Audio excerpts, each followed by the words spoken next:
반갑습니다. 오늘은 설 연휴 기간에 가장 인기 화제로 떠오르고 있다는 방문 취업 H2에서 영주권 F5 신청하는 방법 관련해서 말씀드리겠습니다. 방문 취업 H2는 외국 국적 동포가 상대라는 점 꼭 알고 계셔야 될 것 같습니다. 첫 번째 조건, 동일 사업장에서 4년 이상 근무해야 됩니다. 두 번째 조건, 특정 기술 기능사 자격증을 소지해야 되거나 또는 연간 소득이 전년도 GNI의 70% 이상이어야 됩니다. 세 번째, 품행 기본 소양을 갖춘 경우여야 됩니다. 아래에 상세히 안내해 드리겠습니다. 일단 방문 취업 H2에서 영주권 신청 가능합니다. 첫 번째 조건이 동일 사업장에서 4년 이상 근무하고입니다. 여기서 동일 사업장이라고 하는 것은 농업, 어업, 축산업, 제조업 등을 가리키는 것입니다.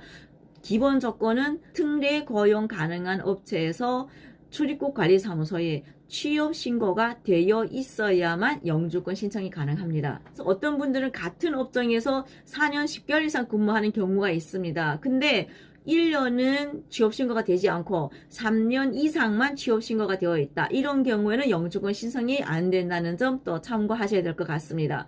어떤 분들은 3년은 취업신고를 하고 중국 현지에 갔다가 3개월 있다가 한국에 와서 다시 그 업체에서 2년 이상 근무했다든지 이런 경우에는 또 영주권 신청이 가능합니다. 항상 중요한 것은 출입국 관리사무소에 취업 신고가 되어 있어야 된다는 점 주의하시면 될 것 같습니다. 두 번째 조건에는 특정 기술 기능사 자격증 소유자라고 했는데 이것은 어떤 분들은 제조업에서 월급 받는 것이 적어서 전년도 소득을 여건을 만족시키지 못하는 경우에는 자격증이 있으면 된다 이렇게 이해하시면 될 것 같습니다. 근데 저희가 지금까지 제조업에서 근무하신 분들 방문 취업으로 영주권 신청한 고객님들을 살펴보면은 다 전년도의 70% 이상이 되는 걸로 알고 있습니다. 전년도의 GNI의 70% 이상이라고 하는 것은 지금 2023년이지만 아직까지는 전년도를 2021년도 소득으로 기준을 합니다. 그래서 4,048만의 70% 이상, 즉 3천만도 되지 않습니다. 2,800만 정도 되고 2,900만도 되지 않는 그런 금액이면은 또 영주권 신청 가능합니다. 세 번째, 품행 기본 소양을 갖춘 경우라고 했는데 여기서 주의해야 될 점은 2022년도 7월 1일부터는 예를 들어서 여권을 제때에 번호 변경 신청하지 않아서 과태료 납부했다든지 또는 이사를 하는 상태에서 10살 이내에 체류지 변경 신고를 하지 않아서 과태료를 납부했다든지 이런 경우 역시 품행 기본 소양을 갖춘 경우 조건에 부합되어야 되기 때문에 시민 교육을 받고 영주권을 또 허가해 주는 걸로 알고 있으니 이 점 참여하셨으면 좋을 것 같습니다.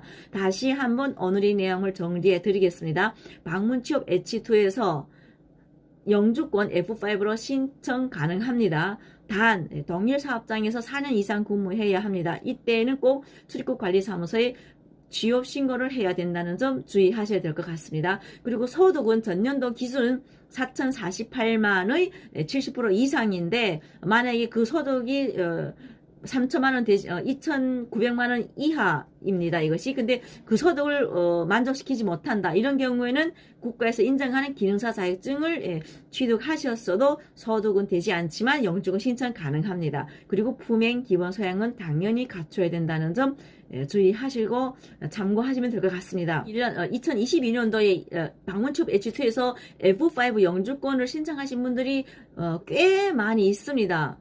그런데 단 이런 경우는 안 됩니다. 어떤 분들은 같은 업체에서 4년 이상 근무를 했는데 1년 동안은 출입국 관리사무소에 취업 신고를 하지 않고 나머지 3년 이상만 취업 신고를 하신 분들이 계십니다. 이런 경우에는 연속해서 4년 이상 근무한 걸로 인정되지 않기 때문에 영주권 신청이 안 됩니다. 그러니까 첫째도 둘째도 본인이 같은 업종에서 근무를 했는데 출입국 관리사무소에 취업 신고를 4년 이상 했는지 안 했는지 이것이 가장 중요합니다. 그리고 두 번째에 또 주의해야 될 점이 있는데 이것은 예를 들어서 A라는 업체에서 3년 근무를 하시다가 계속해서 그 업체가 아닌 그 업체 명이 바뀌는 경우가 있어요. 그렇게 그러니까 업체는 다른 거겠죠. 계속해서 계약을 체결한 상태에서 다른 업체에서 근무했다. 이런 경우에 역시 영주권 신청이 가능합니다.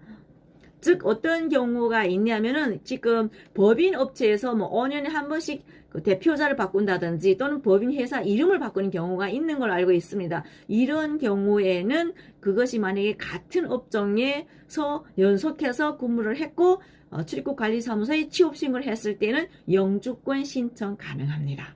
제가 이렇게 영상을 방송하면 또 많은 분들께서 저희한테 본인이 영주권 신청 조건이 되냐 되지 않냐를 질문하실 분들이 많을 걸로 알고 있습니다. 자, 여기에서 저희한테 제 아래 위치에 번호 남겨드릴 테니까 세무서를 방문하셔서 2018년도부터 현재까지 소득금액 증명과 원천징수 영수증을 발급받은 후에 그것을 깨끗하게 사진 찍어서 저희 위챗으로 보내주시면 저희가 확인해 드리도록 하겠습니다. 오늘은 이렇게 방문취업 H2에서 영주권으로 신청하는 방법 관련해서 상세히 안내해 드렸습니다. 지금까지 민간외계TV 김선희였습니다. 감사합니다.